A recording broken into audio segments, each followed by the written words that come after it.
The basement club smelled of cigar smoke and expensive whiskey, the kind of place where shadows had names and silence cost more than conversation.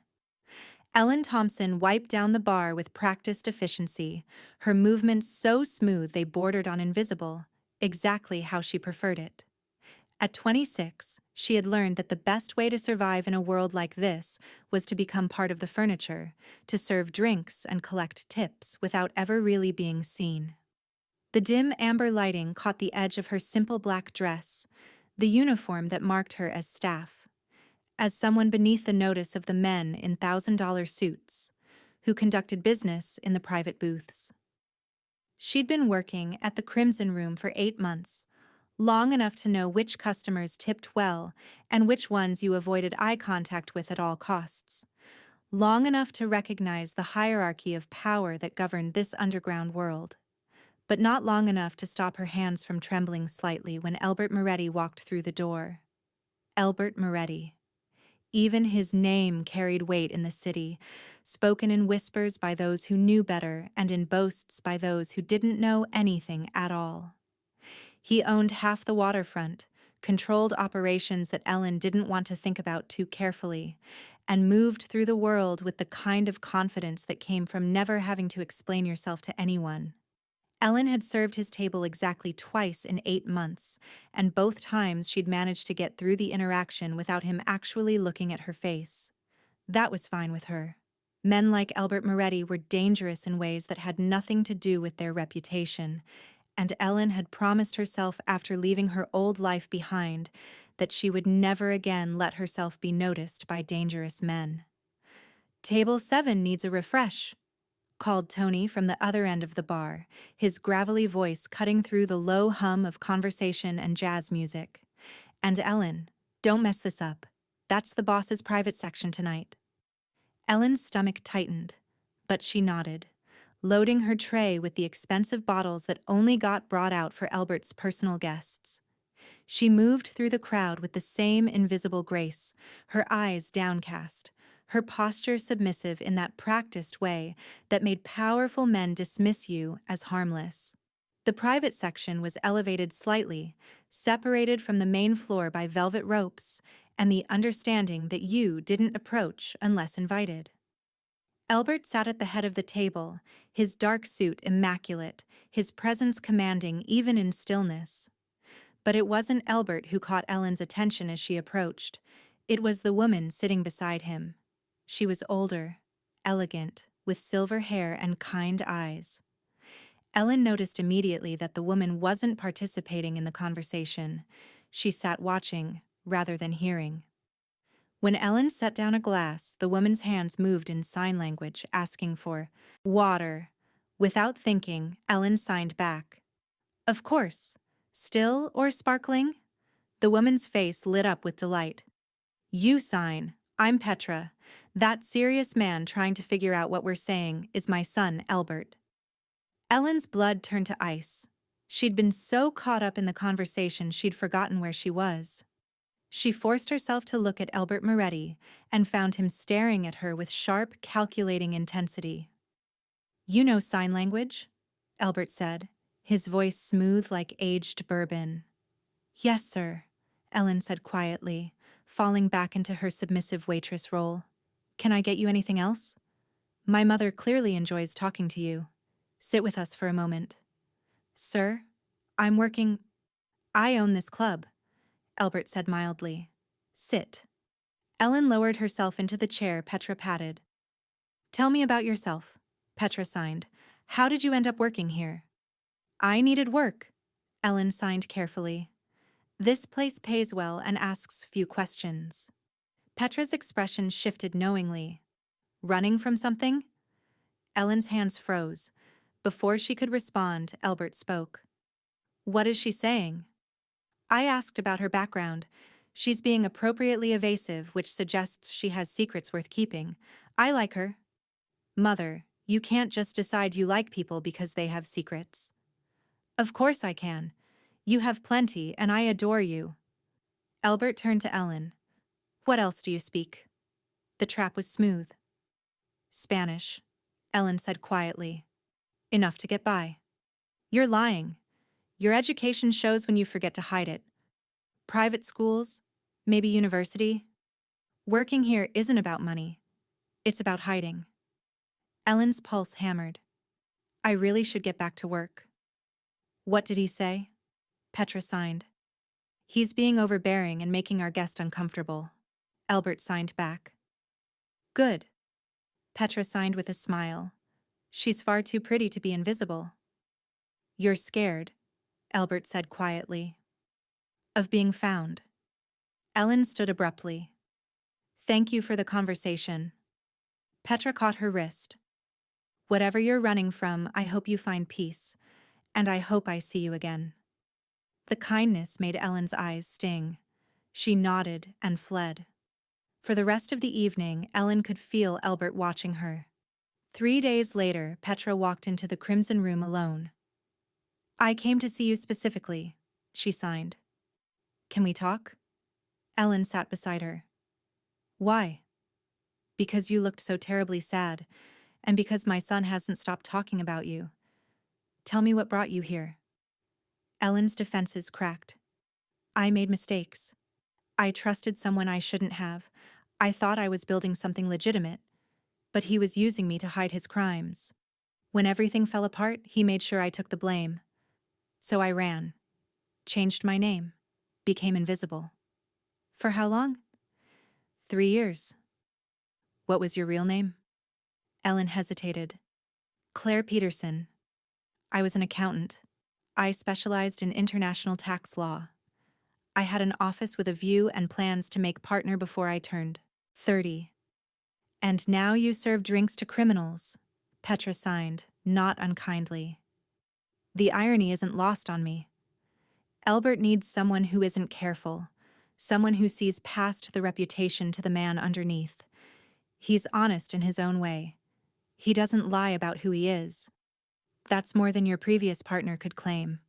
It's not the same thing, Ellen signed weakly. Isn't it? You're already hiding in his world.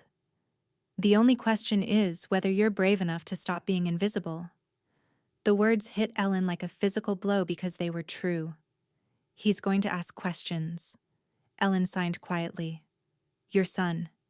He's going to want answers I can't give. Then give him different answers. Petra signed back. Give him truth instead of facts. Tell him who you are now instead of who you used to be. She stood, smoothing down her dress. Elbert has a charity gala tomorrow night at the Harbor Grand Hotel. Very fancy, very boring, full of people pretending to care about causes while really just showing off their wealth. He could use someone who actually has a conscience to keep him company. I can't go to something like that, Ellen signed, alarmed. Why not? Because people might recognize me, because I don't have anything to wear, because your son didn't actually invite me and showing up would be insane. He'll invite you, Petra said with a mischievous smile. As for clothes, we're nearly the same size. I have a closet full of gowns. Pick anything you like. And you've been invisible for 3 years. I think it's time to remind the world you exist. Before Ellen could protest, Petra was gone. That evening, Elbert came into the Crimson Room alone and sat at the bar. Up close, he was even more imposing. Whiskey, neat. The good stuff.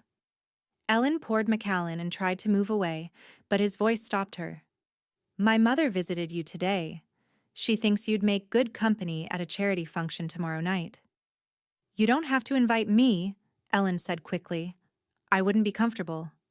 Why not? You clearly come from education and refinement. You'd fit in better than half the people there. I'm a bartender. I don't belong in that world. You're not a bartender. You're someone pretending to be a bartender while you figure out how to reclaim whatever life you lost. Elbert leaned forward. And I know that whatever you're running from scares you more than I do. Your reputation doesn't scare me, Ellen said, then immediately regretted it. No? Most people are appropriately terrified. Most people have more to lose than I do. Something shifted in Elbert's expression. What did you lose? Everything. I lost everything because I trusted someone who saw me as a tool. So no, Your reputation doesn't scare me. I've already survived the worst betrayal I can imagine. Whatever you are, at least you're honest about it. Elbert studied her face. Come to the gala tomorrow. Not as my date. Come as my mother's guest. She'd genuinely enjoy your company. Why do you care? Because my mother is rarely wrong about people, and because you're right. I am honest about who I am. But you're not pretending. You're just trying to survive, and there's honor in that. He slid a business card across the bar. The gala starts at 7. A car will pick you up at 6:30. I don't have anything to wear. My mother mentioned solving that problem. Once Petra decides something, resistance is futile. The next evening, Ellen barely recognized her reflection. The midnight blue silk dress Petra had sent fit perfectly. Her hair fell in soft waves instead of her usual severe ponytail. Minimal makeup highlighted features she'd been trying to downplay. Looking in the mirror, she saw Claire Peterson staring back for the first time in 3 years. Petra's note read, "Sometimes the bravest thing we can do is allow ourselves to be seen." The car arrived exactly at 6:30. Ellen slid into the leather interior, heart pounding. This was insane. She should turn around, run back to her safe, invisible life. But her voice wouldn't work. The Harbor Grand Hotel was lit up like a jewel. Ellen's hands trembled as she stepped out, overwhelmed by memories of events where she'd belonged, where she'd built the career that had been stolen from her. Ellen! Petra appeared at her elbow, resplendent in champagne silk. You look beautiful. I can't do this, Ellen signed, hands shaking. This was a mistake. Courage isn't the absence of fear. It's doing the thing that scares you anyway. Come. Petra linked arms with her, and somehow that gave Ellen strength to walk through the doors. The ballroom was enormous. Ice sculptures, elaborate flowers, designer gowns, champagne flowing. Ellen scanned the crowd nervously for familiar faces from her old life. Stop looking for ghosts, Petra signed. Be present. Elbert appeared through the crowd in a tuxedo, moving with confident grace. When his eyes found Ellen, something flickered across his face. You came? Your mother is very persuasive. You look beautiful, he said simply, like stating a fact. Heat bloomed in Ellen's chest. Your mother has excellent taste in dresses. Now I'm going to talk to the mayor's wife, Petra signed. You two should dance. Before they could protest, she'd disappeared. Elbert extended his hand. Would you like to dance? Ellen placed her hand in his. He led her onto the floor as the quartet began a waltz, and she found herself falling into the rhythm with practiced ease. Another detail from Claire Peterson's life bleeding through.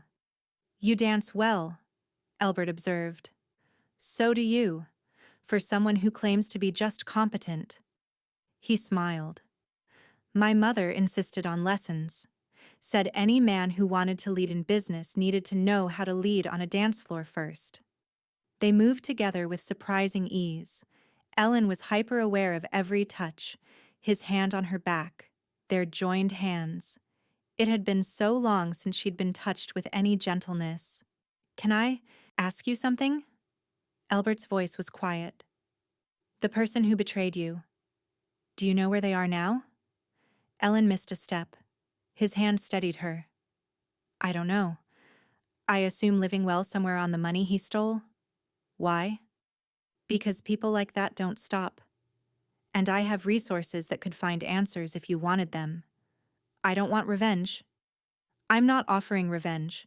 I'm offering information. Knowledge is power. Right now you're hiding because you don't know where the threat is. Wouldn't you rather know for certain? Why would you do that? Because my mother likes you. And because watching you try to be invisible when you're clearly meant to shine is like watching a masterpiece hidden in a closet. It's a waste. Ellen felt tears threatening. You don't know what I deserve? Then show me. Stop hiding. Let me help you find out what really happened. The song ended. Ellen pulled away, emotions too close to the surface. I need some air. She fled to the balcony. The harbor stretched before her, lights twinkling on the water. She gripped the railing, trying to calm her racing heart. I didn't mean to upset you, Elbert said from behind her. You didn't upset me. You offered me something I've been too afraid to even imagine wanting. He moved beside her at the railing. What are you afraid of? Finding out the truth. What if everything really was my fault? That I deserved what happened? You didn't deserve it, Elbert said with absolute certainty. How can you be so sure? Because I know the difference between someone who's guilty and someone who's been victimized. You're carrying shame that doesn't belong to you, Ellen. Someone else's crimes that you've convinced yourself are your responsibility. A tear slipped down Ellen's cheek. I was so stupid, so naive. I thought we were building something real. That's not stupidity, Elbert said gently. That's trust. That's hope. That's being human. The person who took advantage of that is the one who should be ashamed. Not you. Ellen turned to look at him, this man who was supposed to be dangerous, who ran operations in shadows and commanded loyalty through fear and respect. But looking at him now, all she saw was someone who understood what it meant to survive in a world that didn't play by fair rules. I don't even know if I want justice, Ellen said quietly. I just want to stop being afraid. I want to stop looking over my shoulder. I want to stop being invisible. Then let me help you, Elbert said. No strings attached, no expectations, just information that might help you reclaim your life. Ellen studied his face, looking for the angle, the manipulation, but all she found was sincerity. Why do you care what happens to me? Elbert was quiet. When he spoke, his voice was soft, almost vulnerable. Because 3 days ago, I watched you light up my mother's entire evening. Because you've survived something that would have broken most people. Because you're hiding brilliance when you should be letting it burn. He paused. And because when you look at me, you don't see the reputation or the power or the fear. You just see me. Do you know how rare that is? Ellen's heart hammered. Elbert. You don't have to answer now. Think about it. But whatever you decide, know that you're not alone anymore. You have Petra, and whether you want it or not, you have me too. Before Ellen could respond, Petra appeared. Sorry to interrupt, but the mayor wants to meet you. Something about a development deal. She glanced between them knowingly. Am I interrupting? No, Ellen said quickly. Elbert was just offering to help me with something. I need to think about it. Good, Petra signed. Thinking is good. So is feeling. So is letting people help you. She turned to Elbert. Go schmooze with politicians. I'm stealing Ellen. Petra linked arms with Ellen. I'm introducing you to some people. An art gallery owner who needs organizational skills. A nonprofit director. Both could use your talents. And neither will ask uncomfortable questions about your resume. Ellen stared at her. You're trying to find me legitimate work. I'm trying to find you a life. The bartending is fine for survival, but it's not living. You need purpose, Ellen. I can't. It's too risky. If I start using my real skills, someone might connect me to Claire Peterson. Or, Petra said gently, you might discover that the world has moved on. That whatever scandal you think defines you is old news no one remembers. You've given your past 3 years of your life. Don't you think that's enough? Ellen spent the rest of the evening in a daze, mechanically smiling as Petra made introductions. The gallery owner seemed interested. The nonprofit director pressed a business card into her hand. Through it all, Ellen was constantly aware of Elbert across the room. Every so often their eyes would meet, and Ellen would see something that made her pulse quicken. Elbert walked them to their car. Think about what I said. You have my number. Use it if you decide you want help. As the car pulled away, Ellen watched him standing under the lights, hands in his pockets. He looked lonely, powerful and respected and absolutely alone. He likes you, Petra signed, more than he's liked anyone in a very long time. He doesn't know me. He knows enough. He knows you're kind and smart and brave even when you're terrified. He knows you make his mother happy. And he knows what it feels like to carry other people's judgments, to have a reputation that defines you whether it's accurate or not. His reputation is accurate, though. He does run criminal operations. He runs businesses in gray areas. And yes, some exist outside the law. But Elbert has never hurt anyone who didn't hurt others first. He has a code, Ellen. Ethics that most legitimate businessmen would do well to follow. He's honest about his imperfections. And that's more than most people can claim. The car dropped Petra off at her brownstone. Before she got out, she handed Ellen a key. It's a small apartment I own in the Arts District. Nothing fancy, but it's furnished and safe, and the landlord won't ask questions because I am the landlord. Consider it a gift. But Ellen, you can't move forward while you're still living in that awful place in Queens. Ellen wanted to refuse. But looking at Petra's face, she realized that maybe accepting help wasn't weakness. Maybe it was courage. Thank you for seeing me when I was trying so hard to be invisible. My dear girl, Petra signed, eyes bright with emotion. You were never truly invisible. You were just waiting for someone to look closely enough to see you. Ellen sat alone in the back seat, the key heavy in her hand, Elbert's business card burning in her clutch. Her entire carefully constructed life was unraveling. 3 years of hiding falling apart because an old woman had wanted to talk, and her son had been curious enough to look past the disguise. Ellen should have been terrified. Instead, she felt something that might have been hope.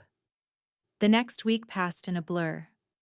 Ellen gave notice at the Crimson Room, moved into Petra's light-filled apartment, and called the nonprofit director for an interview. Through it all, she didn't contact Elbert. His business card stayed tucked in her wallet, a constant presence she couldn't bring herself to use. Petra visited twice. He's being patient, she signed during her second visit. But Elbert's patience has limits. If you don't want his help, tell him. But this limbo is driving him crazy. I'm afraid, Ellen signed back.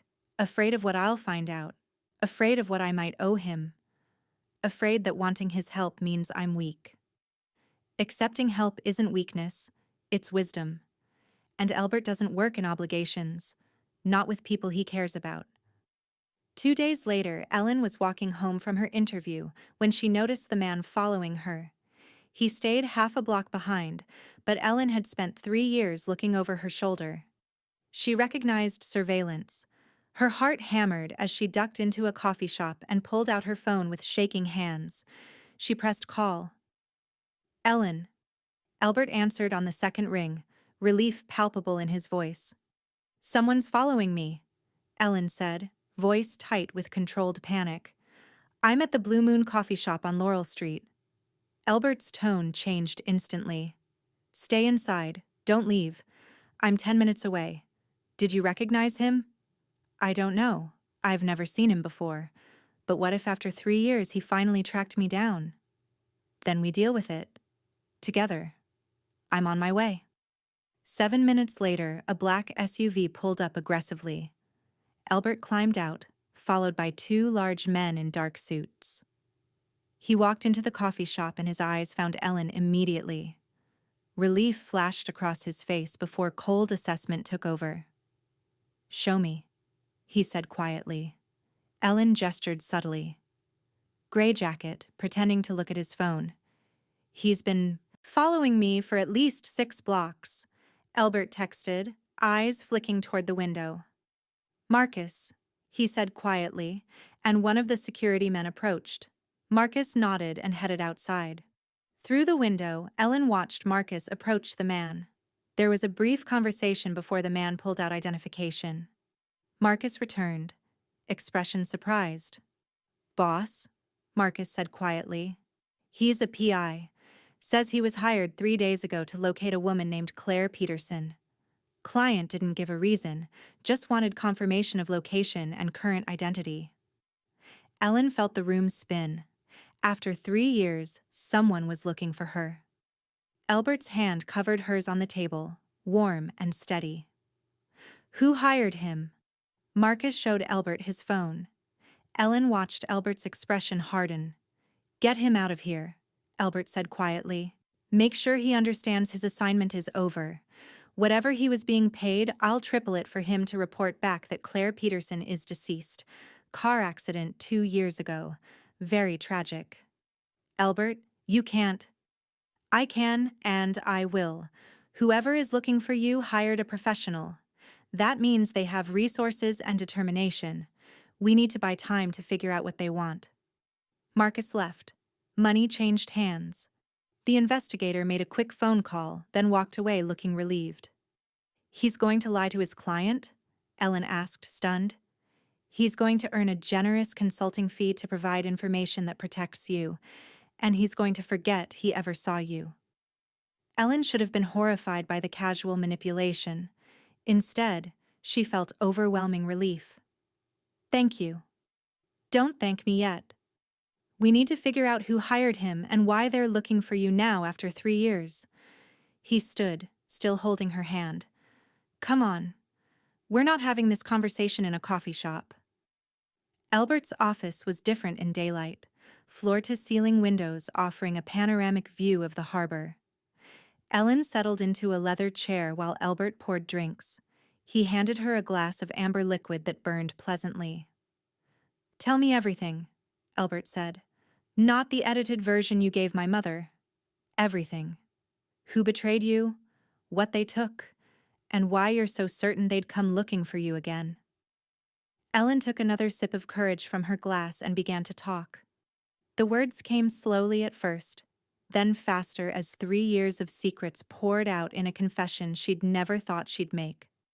She told him about meeting James Richardson at a networking event, about how charming and ambitious he'd been, how he'd courted her with promises of partnership and building something meaningful together. She described how they'd started the consulting firm, how Claire had brought her expertise in international tax law and corporate restructuring, while James had provided the client connections and charisma. It was perfect at first, Ellen said, staring into her glass. We were making real money, building a solid reputation.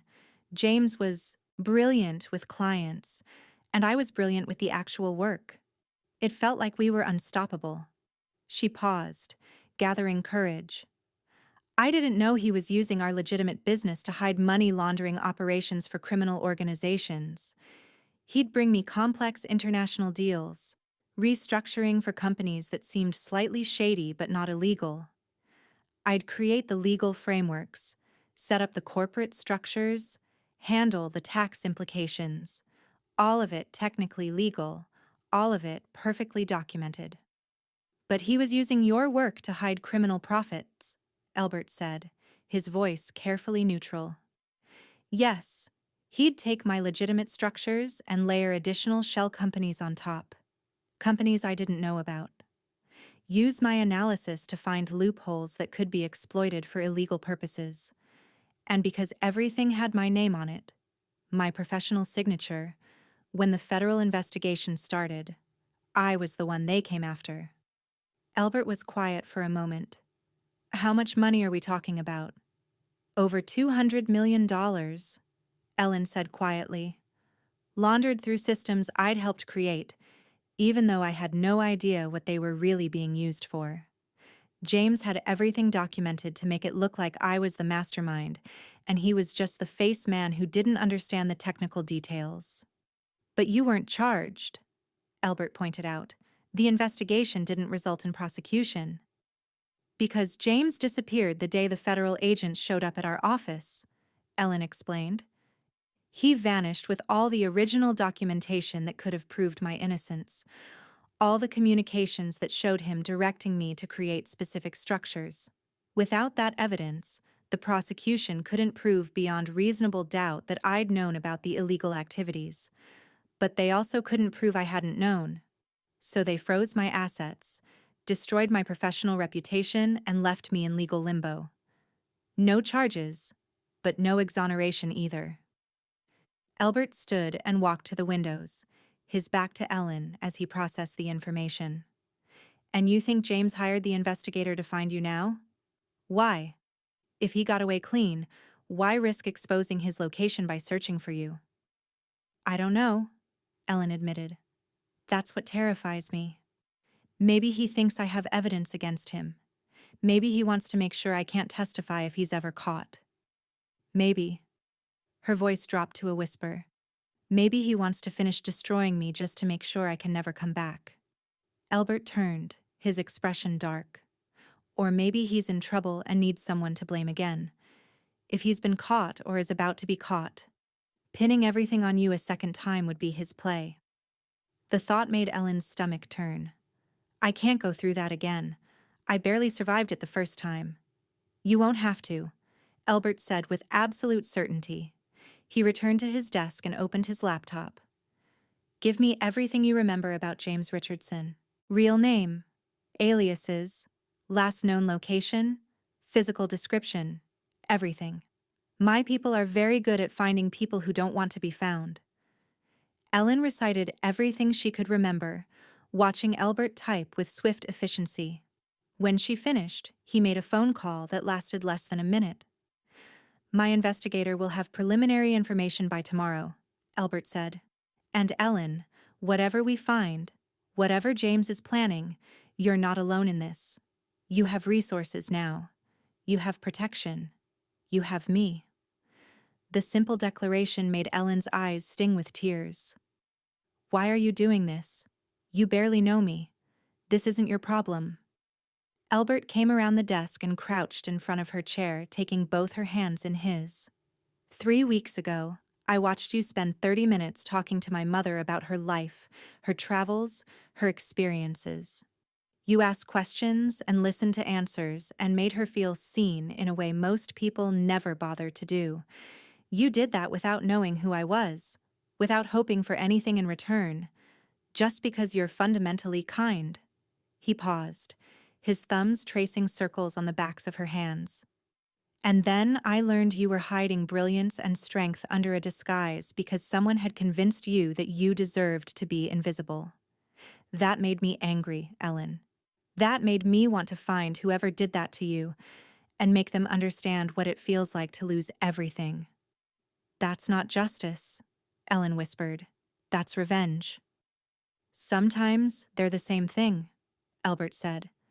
But if you want me to stop, if you want me to walk away and let you handle this alone, say the word. I'll respect that choice. But Ellen, you don't have to be alone anymore. You don't have to be invisible. You deserve to reclaim your life, your name, your future. Let me help you do that. Ellen looked into his dark eyes and saw sincerity mixed with something fiercer, something protective that made her heart race. What if we find him and it doesn't change anything? What if I still can't prove my innocence? Then we create a new truth, Elbert said simply. We build you a new identity that's strong enough to stand on its own. Credentials and reputation that have nothing to do with Claire Peterson or James Richardson. We make Ellen Thompson real enough that Claire's past doesn't matter anymore. That's not how the world works, Ellen protested weakly. That's exactly how my world works, Elbert countered. Ellen, I've built an empire in the shadows. I've created legitimacy out of gray areas and turned whispers into respect. If I can do that for myself, I can sure as hell do it for someone who actually deserves it. Ellen felt something break open in her chest, 3 years of fear and shame cracking under the weight of Elbert's absolute certainty. Okay, she whispered. Help me. Please help me find out what James wants and how to stop him. Elbert's smile was fierce and protective. That's my girl. Now first things first. You're not going back to that apartment alone. Either you stay in one of my properties with security, or I assign protection to you at Petra's place. Your choice, but non-negotiable. Petra's place? Ellen said immediately. I'm not ready to be dependent on you for everything. Fair enough, Elbert accepted. But you're getting a security detail whether you like it or not.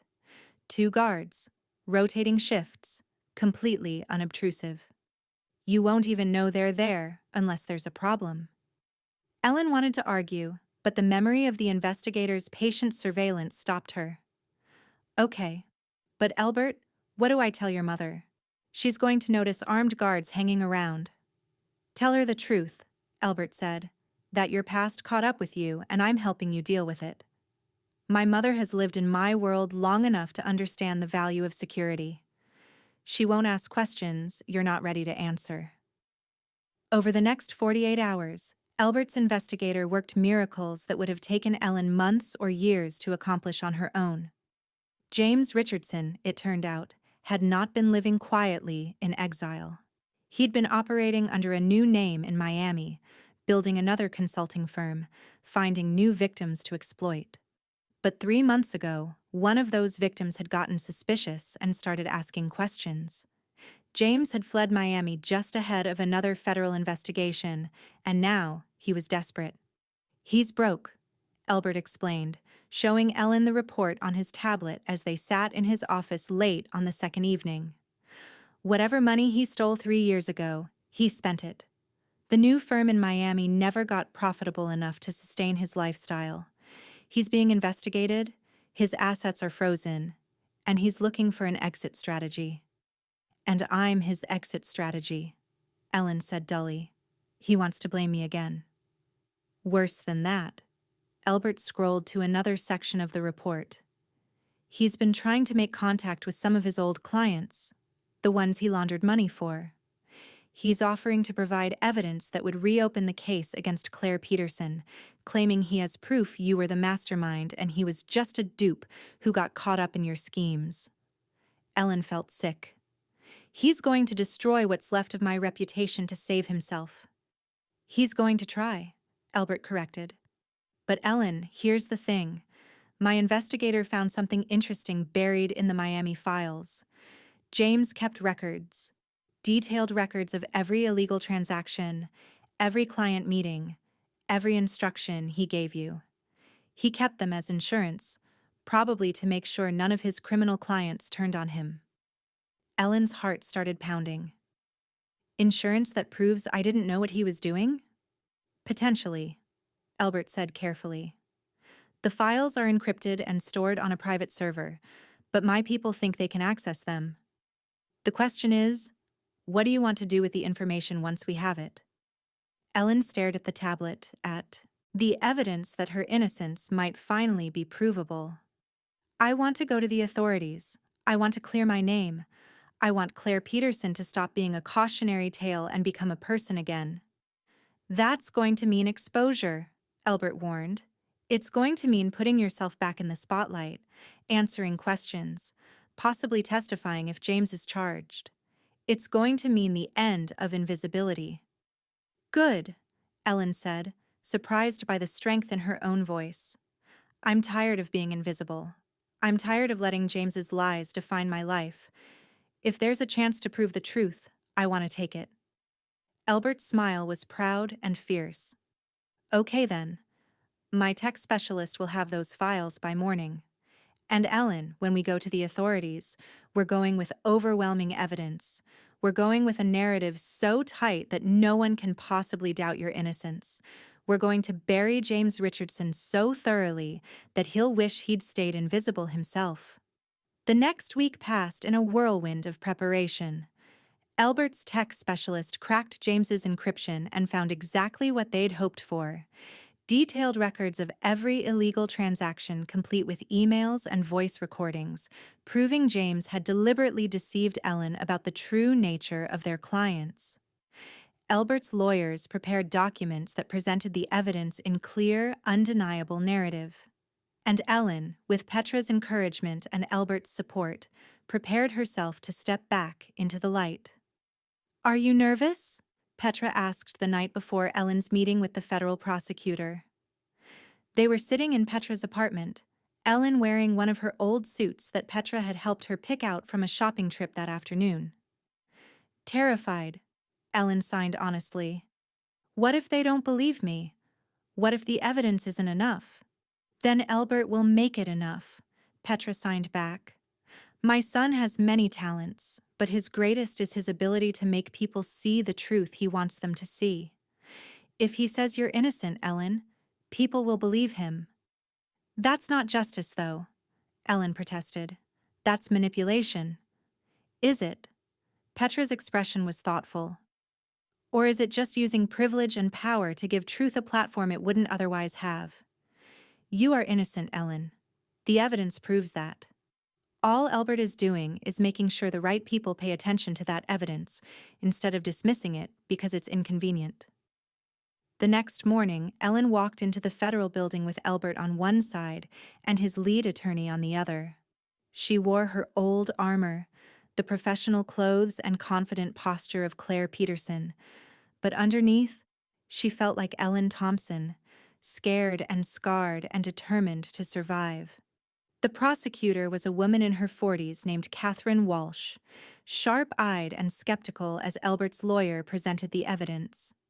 Ellen watched Walsh's expression change as she reviewed the documents, listened to the recordings, saw the irrefutable proof of James Richardson's guilt and Ellen's innocence.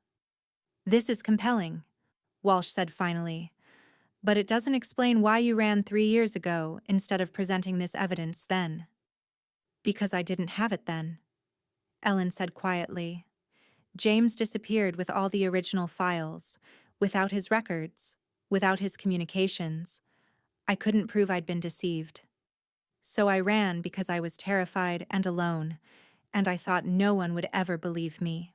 Walsh studied Ellen's face for a long moment.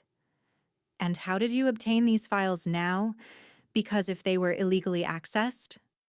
They were legally obtained by a private investigator working on behalf of my client, Elbert's lawyer interjected smoothly. The files were stored on a server registered to a company that Mr. Richardson no longer has legal authority over. The company's current board granted access for investigation purposes. Everything was done within the bounds of the law. Ellen shot Elbert a surprised look. He'd somehow gained legal access to James's server without her even knowing it was happening. The realization of just how powerful and well-connected Elbert was hit her with fresh force. Walsh spent another hour asking questions, cross-referencing the evidence, looking for holes in the narrative. But Elbert's lawyers had been thorough, and the truth had its own weight. Finally, Walsh sat back in her chair. Ms. Peterson, I'm prepared to recommend that the original investigation be officially closed, with a determination that you were an unwitting party in Mr. Richardson's criminal activities. I'm also prepared to issue a warrant for Mr. Richardson's arrest on charges of fraud, money laundering, and obstruction of justice. Ellen felt tears slip down her cheeks before she could stop them. Really? It's really over? The legal part is over, Walsh said, her expression softening slightly. The professional reputation part, rebuilding your career, that's going to take time. But Ms. Peterson, you should know that the original investigators always had doubts about your guilt. We just couldn't prove it without the evidence Mr. Richardson took with him. This, she gestured at the files spread across her desk, this gives us everything we needed to right a wrong. Walking out of the federal building an hour later, Ellen felt lighter than she had in 3 years. Elbert's hand was warm on the small of her back, steadying and supportive. You okay? He asked quietly. I don't know, Ellen admitted. I thought I'd feel triumphant or vindicated or something. Instead, I just feel tired. That's normal, Elbert said. You've been living in survival mode for 3 years. Your body needs time to understand that the threat is over. He guided her toward his car. Come on, I'm taking you home, and by home I mean my place. You're going to eat a proper meal, drink expensive wine, and sleep in a bed that doesn't have sirens keeping you up at night. Ellen started to protest, but Petra's voice came from behind them. Oh, for heaven's sake, Ellen, just accept the invitation. My son has been pacing like a caged tiger for a week worrying about you. Put him out of his misery. Ellen turned to find Petra leaning against a sleek sedan, dressed impeccably as always. How did you know to be here? Elbert texted me when the meeting went well. Petra signed with a smile. I wanted to be here to celebrate with you, and to make sure my stubborn son didn't let you disappear back into that apartment when you should be surrounded by people who care about you. I'll come, Ellen said, surprising herself with the decision. But just for dinner. I'm not ready for more than that. Just dinner, Elbert agreed, but the way he smiled suggested he considered even that a victory. Elbert's penthouse was everything Ellen had expected, and nothing she was prepared for.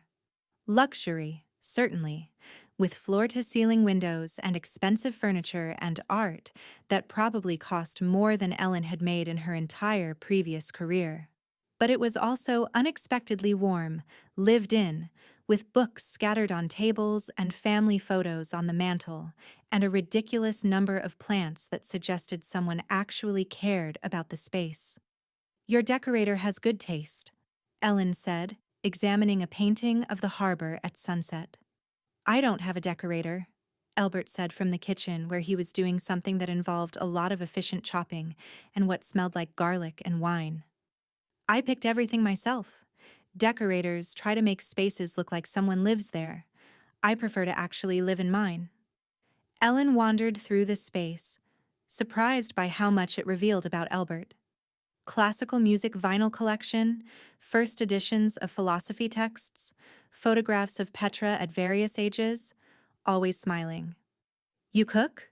She called toward the kitchen. I cook very well, Elbert called back. My mother insisted I learn. Said any man who couldn't feed himself was destined to be either dependent or malnourished, and she refused to raise either.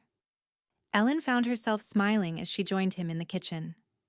He'd changed out of his suit into dark jeans and a simple shirt, looking more relaxed than she'd ever seen him. Can I help? You can sit and tell me about what happens next, Elbert said, handing her a glass of wine. Now that Claire Peterson is officially innocent, what does that mean for Ellen Thompson? Ellen settled onto a bar stool, watching Elbert work with surprising competence. I don't know. I haven't been Claire in so long that I'm not sure I know how to be her anymore. But I'm not sure Ellen Thompson was ever real either. She was just a ghost, a placeholder until I could figure out how to exist again. So become someone new, Elbert suggested, adding pasta to boiling water. Take the best parts of both identities and build something that's authentically you. Claire's education and expertise, Ellen's resilience and hard-won wisdom. Create someone who's neither hiding nor performing, just existing honestly. That sounds exhausting, Ellen said, but she was smiling. Most worthwhile things are, Elbert countered. He plated food that looked restaurant quality, setting it in front of Ellen with a flourish. Eat. Then we'll figure out the rest of your life. The pasta was incredible, rich and flavorful and comforting in a way Ellen hadn't experienced in years. They ate in comfortable silence for a while, the tension of the day slowly draining away. Finally, Ellen set down her fork and looked at Elbert directly. Why did you do all this? The investigation, the lawyers, the evidence gathering. You could have just walked away after that first night at the club. Elbert was quiet for a moment, choosing his words carefully. Do you remember what you said to me at the gala? That my reputation didn't scare you because you'd already survived the worst betrayal you could imagine? Ellen nodded. That moment, Elbert said softly. When you looked at me and saw past the reputation to just me, that was the first time in years that someone had done that. Everyone else sees the power or the danger or the opportunity. You just saw a person. He paused. And then I learned that someone had systematically destroyed you for their own benefit, had taken your trust and used it as a weapon. That made me furious, Ellen. Not just because it was wrong, but because I recognized something in your story. The feeling of being judged by a reputation instead of reality. Of having people make assumptions without knowing the truth. It's not the same thing, Ellen said quietly. You chose your path. I was tricked into mine. The mechanism was different, Elbert agreed. But the result is similar. We're both living with reputations that don't tell the whole story. We're both navigating a world that's made up its mind about who we are without bothering to look deeper. He reached across the table and took her hand. Helping you wasn't charity, Ellen. It was recognition. It was seeing someone who'd been treated unfairly and having the power to do something about it for once. Ellen felt her throat tighten with emotion. What happens now? Between us, I mean. You've been my hero and my protector and my advocate. But Elbert, I don't know how to be with someone after everything that happened with James. I don't know if I can trust my own judgment anymore. Then don't trust your judgment, Elbert said simply. Trust my actions. I'm not asking you for anything, Ellen. I'm not expecting payment or gratitude or romance. I'm just asking you to let me be part of your life while you figure out who you want to become. Friends, allies, whatever you're comfortable with. The rest, if there's ever a rest, that can wait until you're ready. The simple honesty of it, the lack of pressure or expectation, made something in Ellen's chest loosen. I'd like that. The friendship part. The having someone in my corner who isn't looking for an angle. Good, Elbert smiled. Then let's start there. Friends who have excellent taste in wine and questionable decision-making skills when it comes to trusting people. Ellen laughed, surprised by how good it felt. Are you calling yourself a person with questionable decision-making skills?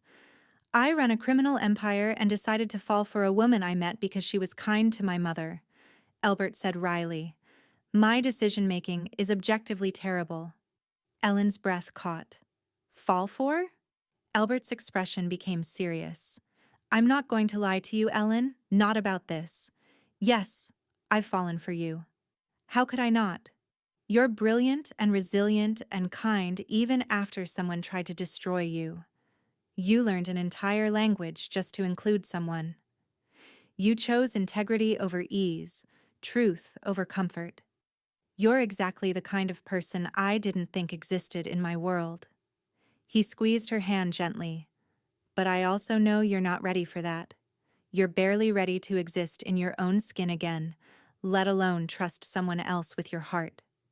So I'm telling you the truth about how I feel, and then I'm giving you all the space you need to figure out how you feel. No pressure, no expectations, just honesty. Ellen stared at him, this powerful man who could command rooms and inspire fear, looking at her with such open vulnerability that it made her ache. I don't know what I feel, she admitted, except grateful and scared and maybe a little bit hopeful for the first time in years. That's enough, Elbert said. That's more than enough to start with. They finished dinner talking about smaller things, safer things. Ellen told him about the nonprofit interview, about the gallery owner who wanted to discuss a position managing her operations. Elbert told her about growing up with Petra, about learning to navigate both legitimate business and the shadowy world his father had left him. The conversation flowed easily, naturally, two people discovering they genuinely liked each other beyond the drama and danger that had brought them together. When Ellen finally stood to leave, exhausted but lighter than she'd felt in years, Elbert walked her to the door. The security detail stays, he said firmly, at least until James is in custody and we're certain there are no other threats. I'm not going to argue, Ellen said. Turns out being protected is less annoying than I thought it would be. Elbert smiled, then hesitated, seeming to struggle with something. Finally he spoke. Ellen, can I ask you something? Of course. That first night when you talked to my mother, you lit up. You came alive in a way I could tell you'd been suppressing. What was it about that conversation that changed you? Ellen thought about the question, about the moment when Petra's hands had moved in sign language and Ellen had responded without thinking. I think, she said slowly, it was the first time in 3 years that someone needed something from me, that I could actually give. Not money, Not expertise, not professional credentials, just human connection, just kindness. Petra reminded me that I was still a person, not just a victim or a ghost. She saw me, really saw me, and decided I was worth knowing. She was right, Elbert said softly. You are worth knowing. You're worth far more than that. But it's a start. Ellen reached up and kissed his cheek, a brief, gentle touch that made Elbert's eyes close for just a moment. Thank you, she whispered, for everything. For seeing me when I was trying to be invisible. For believing me when I had no proof. For helping me remember that I'm allowed to exist. Always, Elbert said, and the single word felt like a promise that extended far beyond the present moment. 6 months later, Ellen stood in front of the mirror in her new apartment, the one she'd chosen and paid for herself with money from her position as operations director at the gallery. She wore a simple blue dress, her hair loose around her shoulders, minimal makeup highlighting features she'd learned to stop hiding. In the mirror, she saw someone who was neither Claire Peterson nor Ellen Thompson, but something new. Someone who had survived betrayal and emerged stronger. Someone who had learned that accepting help wasn't weakness, and that trust, while terrifying, was sometimes worth the risk. Her phone buzzed with a message from Elbert. Still meeting at the restaurant? Mom's already there and ordering appetizers for the entire table. Ellen smiled and typed back. On my way. Tell her to save some for the rest of us. The response came immediately. She says absolutely not. Also, she wants to know if you've made a decision yet. Ellen knew exactly what decision Petra was asking about. Elbert had been patient for 6 months, true to his word about giving her space and time. But Petra had no such patience, and had been dropping increasingly unsubtle hints that Ellen should stop overthinking and admit she had feelings for her son. The truth was, Ellen had known for months, known that somewhere between the federal investigation and the quiet dinners and the long conversations about everything and nothing, she'd fallen completely in love with Elbert Moretti. But knowing and being ready to act on that knowledge were different things. Claire Peterson's version of love had destroyed her. Ellen Thompson had been too broken to even imagine it. This new version of herself, this person who was still figuring out who she wanted to be, was finally ready to try. Tell her yes, Ellen typed, her heart pounding. Tell her I've decided. 3 dots appeared, disappeared, appeared again. Then Elbert's response. Tell her yourself. I'll see you in 20 minutes. And Ellen, whatever you've decided, it's okay. I meant what I said about no expectations.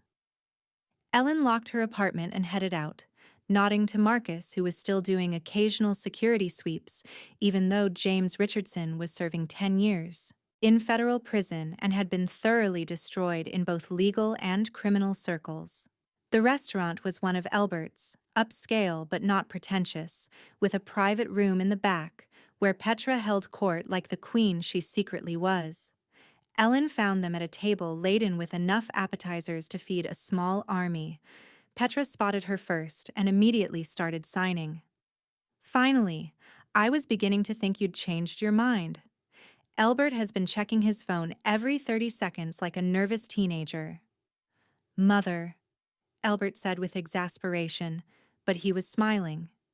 He stood as Ellen approached, and the way his eyes lit up when he looked at her made Ellen's decision feel easy instead of terrifying. Hi, Ellen said, suddenly shy despite 6 months of friendship and countless dinners together. Hi, Elbert replied, and there was something in his expression that suggested he knew something had shifted, that whatever Ellen had decided, it was going to change things between them. They sat, Petra keeping up a cheerful stream of conversation while Elbert and Ellen kept stealing glances at each other. Finally, after they'd ordered and Petra had exhausted her stories about her latest charitable project, she looked between them with knowing eyes. All right, I'm going to the ladies' room. You two clearly need to have a conversation without an audience. Try not to be complete emotional disasters while I'm gone. When Petra left, Elbert broke the silence. You're terrifying me. Just tell me. Ellen took a breath. I love you. I've loved you for months.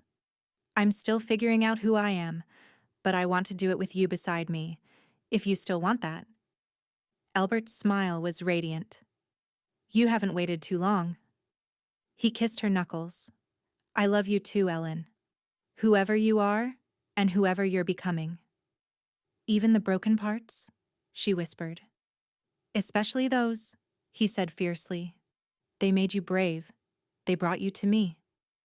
He pulled her into his arms and kissed her. Soft, sweet, full of promise. When they broke apart, Petra stood in the doorway, tears streaming, signing enthusiastically. Finally! Ellen laughed. You're a meddler, Petra. The best kind, Petra signed back. Now eat. We're celebrating. They sat together, eating and laughing and planning. Elbert's hand stayed in hers, warm and steady. Ellen looked around the table at these people who had chosen to see her when she'd been invisible, and realized something profound. Sometimes losing everything was the only way to discover what truly mattered. Sometimes being destroyed was just the first step toward becoming indestructible. Ellen Thompson had started as a ghost. But sitting here with Elbert's hand in hers and Petra's knowing smile across the table, she understood she'd become someone real, someone visible, and that was the best kind of ending that was really just a beginning.